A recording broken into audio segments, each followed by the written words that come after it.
Hey everybody, Ben here from the Bonehead podcast, and welcome to Necromantic Tournament Rosters December 20 update. So we are in format 211 now, so Season 2, Spike 11. We've had the FAQ, but more importantly, we've had 3 new stars that can play for the Sylvanian Spotlight team. So last time we looked at the tournament rosters for Necromantic. There was an absolute ton you could take depending on positionals and things like that, but they were kind of lacking in spicy stars. That has changed now. We've got 3 new stars that have hit the Necro team. I will link the playlist above so you can go and check out the star player spotlights for those. So that's Wilhelm Cheney, Frankenstein and Bryce the Slice. So please have a look at those. We have a breakdown of what the stars do, where to get models for, and actually when and where you would take them. And we're not going to repeat any lists from our last Necromantic tournament rosters video. So if you want to catch up on that as well, follow the link above or just Google Necromantic tournament rosters and we'll come up at the top. So this is the December 2020 update. There may be more stars. We haven't put Acorn in because as fun as Acorn is, I don't think you need it in the Necro roster because you already have the werewolves for your Frenzy, Claw, Joy. However, 80k is not a lot. You kind of just drop a reroll from the Necro roster and you can almost slide Acorn straight in. So it's going to be down to you. Anyway, let's have a look at what you can do with the new star players.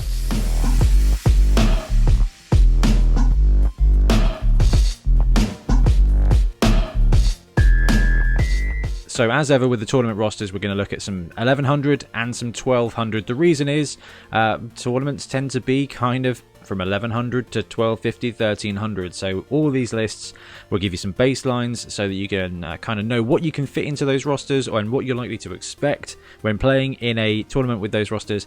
And if you've got 50k either side, you can kind of just add a bit of spice or something. So these are kind of archetypes. So Wilhelm Cheney is the biggest, best star player addition to Undead. He's a strength 4, movement 8 piece. Like I said, check out the star player spotlight where I gush over Wilhelm and how format changing he's going to be. Anyway, for 1100 you can take Wilhelm, but you do have to give up quite a lot. So the roster I've got for you with Wilhelm is Wilhelm Cheney, 1 Golem, 1 Werewolf, 2 Wraiths. Want to maximise that block. Plus they're relatively cheap as far as Necro positionals go. 1 Ghoul, 6 Zombies, and 2 rerolls. So you are absolutely bare bonesing this Undead team. It's a Necromantic team. That would have been so good. Anyway, I remember that for the Undead one. So you get 11 players plus Wilhelm. So you do drop a werewolf, but you get Wilhelm Cheney. So you kind of just boost up a werewolf to have strength and some skills and stuff. So I think that's something I'm happy with as a swap. So this comes in at 1075. So there's a couple of little things you can do with TV. You can trade in the Golem to boost up ghouls and stuff like that. It's tight at 1100, but actually you get 1 strength 4 guy you can put on the line with your zombies. You get a werewolf to go along with Wilhelm, so you've still got 2 werewolves, and you've got that ghoul as well to be your kind of reserve ball carrier. You do take a bit of an agility hit with this roster, obviously, but for 1100 to get that strength 4 player, it's actually pretty tasty. The other thing you can do is drop the Golem and take a 2nd werewolf if you want to run the full triple pack at 1100. It's really going to be down to your playstyle. I chose this one because it gives you a bit of everything, but you can just straight turn that Golem into a 2nd werewolf if you want to go for speed instead of a bit of strength there. The other thing to mention here is you only pack in 2 rerolls. Now the FAQ has dropped and rerolls now can be used more than once per turn. So you can never re-roll a dice more than once, but what you can do is re-roll the pass and then re-roll the catch and then re-roll this block over here if you've got the re-rolls for it. So packing as many re-rolls as you can is definitely one way to build a list. So 2 re-rolls is not a lot anyway, so you're going to need to take leader on the ghoul or the werewolf. That's just straight up limit. Good thing is both of those can take it on a double and your tier 2, so you're likely to get enough SPP or enough skills to be able to do that. Without that, your team is going to struggle a bit and you're really just going to play the I hope Wilhelm rolls okay kind of jam. However, if you don't have rerolls, loner doesn't really matter. Alright, the second roster we've got is more Wilhelm. They're not all Wilhelm. They're mostly Wilhelm. because mostly Wilhelm is mostly the best.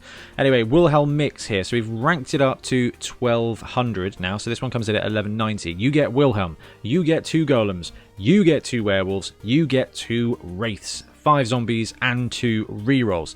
So you are running 3 werewolves here. One of them happens to be a strength 4 star player. You've still got the 2 strength 4 golems to go on the line with your zombies. And you've still got those 2 sidestep block pieces with the wraiths, who you can develop to be your guard piece, put your guard skills on. The downside of this roster, again, same as one before, is 2 rerolls. And you've got no ghoul to be a leader caddy, so you're going to have to kind of level up one of your werewolves to take leader. Again, like we said, tier 2 should be okay, but it just feels like a waste of a werewolf. Even though these guys have got regen and reasonable armor and reasonable strength, they are going to get targeted, and you will probably, if you're playing against a decent opponent, lose one of the werewolves. So you may go into your second half with only 2 rerolls. However, you've got basically all your positionals, so you've got some block, you've got some strength, you've got some werewolves. I like that. Bear in mind, you've only got 3. You've only got 2 players on your roster with agility 3+, plus Wilhelm. So you've only got 3 ball carriers. Otherwise, you're leaning on zombies. However, all those ball carriers are movement 8 and at least strength 3. So you're probably going to be okay. Okay, what do we got next? Oh, the 3 wolves build. So very similar to the last one here. 1185, except you get that 3rd reroll. So 1 golem. So you've dropped down to 1 golem. You've got the 2 werewolves, you've got the 2 wraiths. So you've got all that move 8, 3 move 8.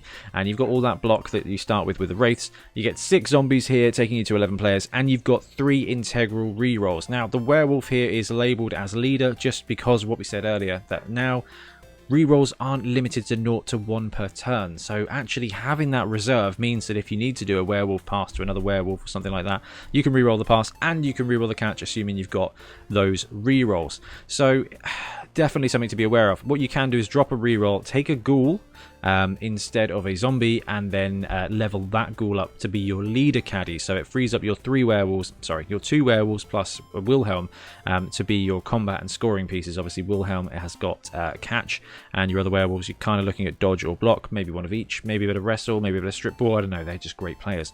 So you get a lot to do. So 1200, you can run 3 rerolls with a werewolf with leader for your 4th reroll, or you can run 2 rerolls with your ghoul for your 3rd, which will increase your baseline agility anyway, and baseline agility means you can actually do things with the ball. Now, when you're not doing things with the ball, this roster suffers ever so slightly by losing that 2nd golem.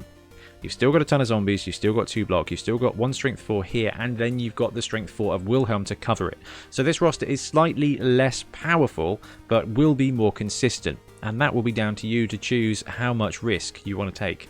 But if 1 strength 4 player is not enough with a star player, how about 2 strength 4 players and 1 strength 5? So now we see our 2nd star player, the 2nd new star player, come into action here. So this is the triple golem build at 1200, so it comes in at 1190. 2 golems, 1 werewolf, 2 wraiths, 1 ghoul, 5 zombies, 2 rerolls, and Frankenstein. So you get the strength 5 bruiser of Frankenstein on the line, supported by 2 golems that you can then chuck guard on, chuck block on, whatever you want, depending on how you want to do this. On top of that, you get the werewolf and the ghoul to be your ball carriers. One of them is going to need to take loader because 2 rerolls with no skills is going to be really tough for you. Now, the advantage of this roster is you get to run 3 golems, and one of them strength 5. So this creates a really solid front line. Okay, you've got 2 of the top blockers in the game with the golems, and then you've got basically a boosted ogre in Frankenstein, who's just going to smash things away anyway, and he comes with break tackle, so he's going to be able to be maneuverable with his movement 4. I don't know. You got a great front line here, which is going to work both on offense and defense.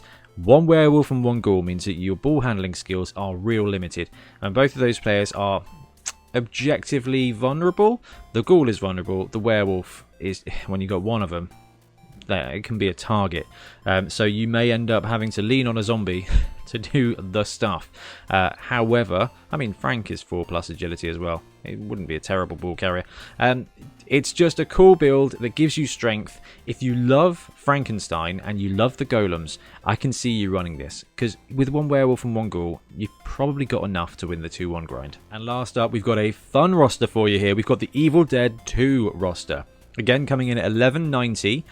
You get 2 werewolves, so movement 8, strength 3, frenzy, ball carriers. That's good. 2 wraiths. You've got your sidestep, foul appearance blockers. That's good too. You've got 2 ghouls, who are your movement 7 dodge pieces. Agility 3+ again, so you've got 4 ball carriers here. 5 zombies and 2 rerolls. So one of your ghouls or werewolves is going to need to take that leader reroll to get you up to 3 so that you can reliably do stuff. So that's your core team. No golems. So you're thinking my removal is pretty low here. My general strength is pretty low. You put the zombies on the line. That'll be fine. Werewolves can do stuff. Wraiths can do stuff. And then you introduce the star players here. And we've gone for the double whammy. Bryce the Slice Cambuel and Helmut Wolf. So 1200. This roster is a terrible idea. But if you love chainsaws, you are going to have a great time here. So Bryce and Helmut both are chainsaw star players, but they both have really cool special powers as well. If you've seen the star player spotlight, you can see us talk about those and how good they are. Helmut with his pro roll is just a very reliable chainsaw, and Bryce the Slice gets +4 instead of +3 once per half, I think, when blitzing. So this is going to be carnage if you put it off right.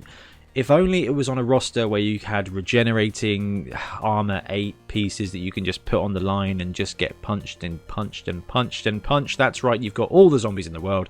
So you gum up the line with zombies. Wraiths strike where they want to. Werewolves and ghouls do your ball handling and your safety blocking. And then the chainsaws blitz down the big guys and mop up the rest. You've got 2 of them, so you can play 1 per half. You've got the chance to argue the call. No money for rerolls, not rerolls, for bribes. Don't even consider that. But this roster is nonsense. But those of you who love chainsaws are going to be able to play this and win a ton of games, because even without the golems, this roster is really strong. Werewolves are great. Ghouls are great. Wraiths are just fine, and they're going to be your blocking pieces. So actually, apart from the fact you've only got 2 rerolls, boost that up with leader, this is a pretty agile and pretty horrible necro roster. You're basically trading in the golems for star players with chainsaws. That is quite a lot of fun and incredibly thematic. Anyway, those are all of the new rosters that I've put together for Necromantic in this format. Let me know in the comments below what you think of them, whether you think these star players are worth it or not. I think they're good fun. I think Wilhelm is top pick, and the other 2 just allow you to brew up something you want to run. You could even drop all the golems and just take Frank. That's definitely an option as well. I didn't feel like it added an awful lot, but you can definitely do that because there's a lot of flexibility with this roster. Probably too much. Anyway, I'm going to disappear now, guys, and we'll be back tomorrow for more Blood Bowl content. See you later.